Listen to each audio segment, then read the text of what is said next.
Okay, this is part two. I'm gonna ask you about getting your GED, how it make you feel to want to push and go further in life. Um, by my grandmother never graduating from high school.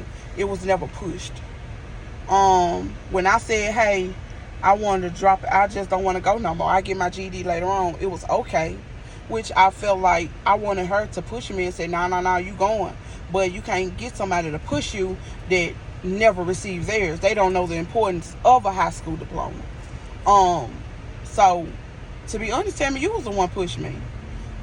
Even when I decided didn't want to do it, and didn't want you pushing me to do that. And it's always good to have somebody, and that's why I feel like I have to be an advocate as far as my son's girlfriend, because she didn't graduate. And I just feel like I have to be the advocate, that person that said, yeah, I know everybody around you is okay with you being complacent, but I want to help you. I want you to further. Let's go further. And I want to make you feel uncomfortable so you can do more. Don't get comfortable. You should want more. You finna have a child, and that's how you deal with me. And so, it feel good that I would have loved to walked across that stage. I would have loved to went to prom.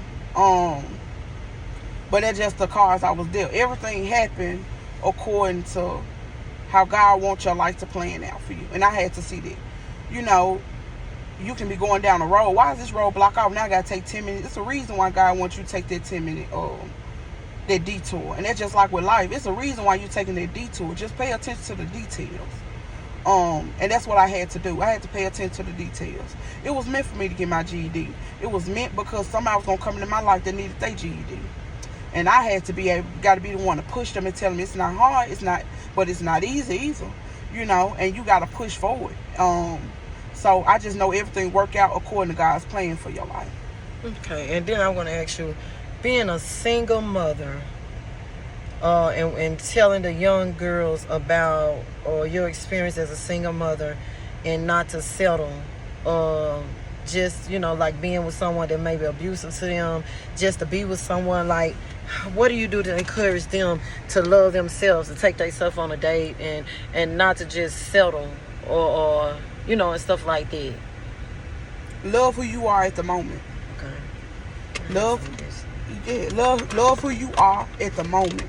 Mm-hmm. You might not be there all the way, and men don't see who you are. Men see who you think you are. So if you think you the finest thing, that's what they gonna roll with. I'm gonna see someone. If you pay attention to 600-pound life, most all the women on there got boyfriends. They got boyfriends, they got fiancés. It's about how you love you. I don't see some girls so pretty in the face and get dog walked because they don't love who they are. A person gonna love you according to how you love you. If you love you and you think you on top of the world, oh yeah, they gonna love you. And you it don't matter how you look. It's about how you feel about how you look. You can ask them how I look, how I feel. Ooh, this is, well, am I fat? Yeah, you're fat. So what? Love who you are at the moment. I had to realize that. I thought having surgery was gonna make me feel better, and this, that, and the other. But to be honest, I'm learning to love me who I am. I done gained way back. I'm learning to love who I am right now. Yes, Lord. And my sister told me, she told me she was obsessed with every little pimple she had on her face. And it took when she got the biggest, that's when she learned to love herself. When you learn to love yourself, now I'm learning to see, hey, I don't care if I'm 800 pounds. I don't care if I'm 1,200 pounds. I gotta love who I am at the moment. Yeah, and then that's when the weight started to lose. That's when your face started to clear up. That's when you start to feel better. That's when you start to smile more. When you okay with where you at the moment. And then you start to attract the people how you feel. The people that you date is a reflection of your self-esteem. That's powerful. It's a reflection of who you are as a person. And I had to see that. The people I was dating at one point was the bottom of the barrel. It's like I got my own house, I got my own car, I got a good job, I take care of my business, I take care of my and I'm dating somebody that ain't got a place to stay. I ain't got a job. That's a reflection of how I feel. And then you got some people that ain't got nothing, but they get some of the richest men in the world. It's about how they feel about who they are. You just gotta love you, or nobody else gonna love you. You gotta love you. That's powerful. That is so true. Okay, I'm gonna wrap it up with this. Two more questions.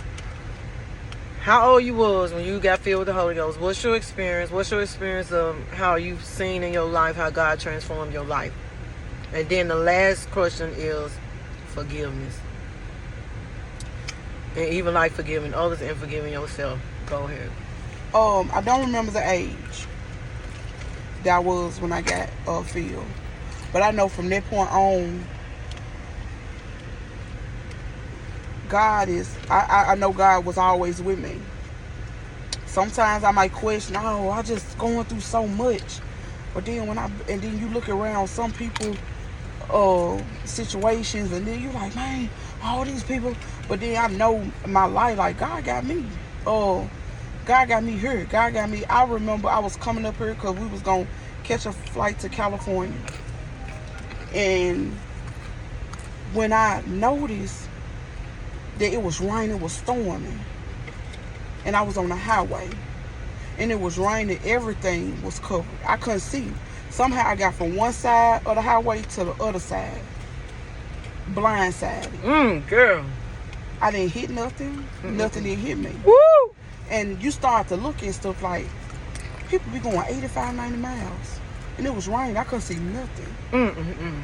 Have mercy, God. And God is always with me. Always. He always with me. It made me about to cry. It's something like, it reminds you, like, hey, I know what you're going through, you know. But it's all, you start to appreciate even the bad time. Because I'm telling you, it's building up for what I got for you. You just got to trust me. Give me that little small teddy bear you got, and I'm going to bless you with a bigger teddy bear. But you got to give me that small one first. You don't want to let that small one go because you feel like that's the best I can do. But I'm finna wow you. And that's how I feel, even with my life now. Ever since I got filled with the Holy Ghost, I don't care what I'm doing. I don't care if I'm at a club with 200 people and I'm drunk as a skunk. I feel like I'm there by myself because I'm not supposed to be there. I feel outed. I feel like, oh, I'm not supposed to be there. What if God will always remind you, hey, I'm coming back one day. You got to get yourself together. So I can be with some people, everybody laughing and having a good time, and I be thinking to myself, what if God come back right now? I'm not ready. He's always there. Always. You can try to put it in the back of your mind. You can try to forget about him. You can try to say, well, I'm just trying to get drunk or get high. He's there. All the time. Hey, I'm coming back. Don't miss this flight. I see you out there getting drunk and your friend got to carry in the house. Don't forget. Don't miss this flight. That's powerful. Woo, that's so powerful.